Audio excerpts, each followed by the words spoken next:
I'm Tamara Manus, and I'm speaking to you again in the Rhetorical Mode Strategy video series here at Stanley Community College.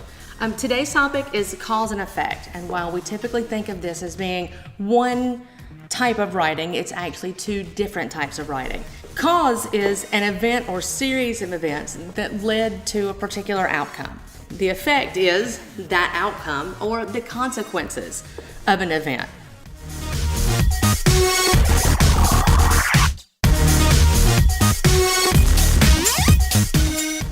We need to keep in mind that these two things are different. So you may be asked at some point to write about the causes of something, or you may be asked to write about the effects of something.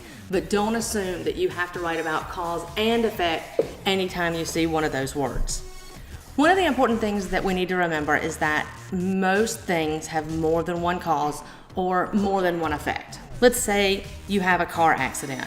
And there are lots of causes. It rained that day. Maybe you were speeding just a little bit. Maybe you should have gotten new tires and they're a little bald. All of those things went together to cause the car accident. The same thing goes for effect. We have several different effects of the car accident. Maybe your car is totaled. Maybe it was your fault and you got a ticket. Maybe you were injured. Oh, my neck, my back. My neck and my back. Oh. So those are different effects from the same car accident.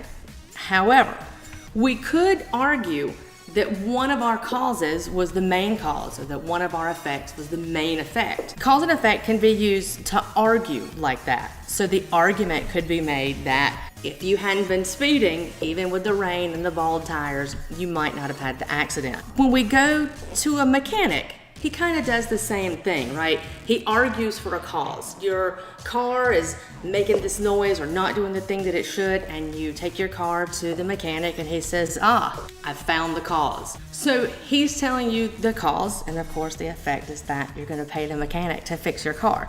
So remember that cause and effect can be used to argue a point. In your college writing, you may see topics like what caused the Civil War. And while there may be several different factors that cause that war, you may need to argue for one particular cause as being the most prominent or most important. In the same way, you may be asked, what are the causes of an economic depression? So keep in mind that you're going to argue that maybe one cause is more important or more detrimental than the other. We can look at these same topics as an effect sort of writing. What were the effects of the Civil War? So if you see that, they're not asking what caused it, they want to know what happened after. The same thing would be, what are the effects of an economic depression? Remember that when you see that, they're not looking for the causes, they're looking for the effects. So read your writing prompts carefully to make sure that you are doing the right thing. You can do it! Cause and effect helps explain why or how an event took place, or how or what this may mean for the future. Hey, Scott!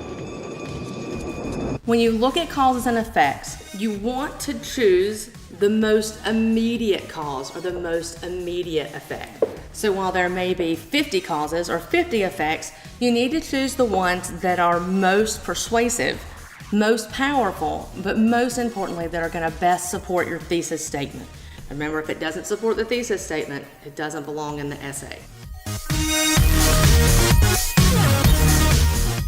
One caution is that you want to be sure that your causes and effects are real. I find four-leaf clovers all the time. I find them every time I go outside. But if I find a four-leaf clover today and I buy a winning Powerball ticket, it doesn't mean that those two things are connected. Just because things correlate doesn't mean they are a real cause and effect. Make sure that you have solid proof to support your cause and effects, and make sure that things that you assume are really true. Another thing that you need to do is use a parallel structure. Whatever elements you look at, you want to look at them in the same order, in the same way. And like all essays, transitions will be very important in writing this essay. So remember to use those so that the reader knows where you're going. This has been Cause and Effect in the video series for Rhetorical Modes. This is Tamara Manus. Thank you for watching.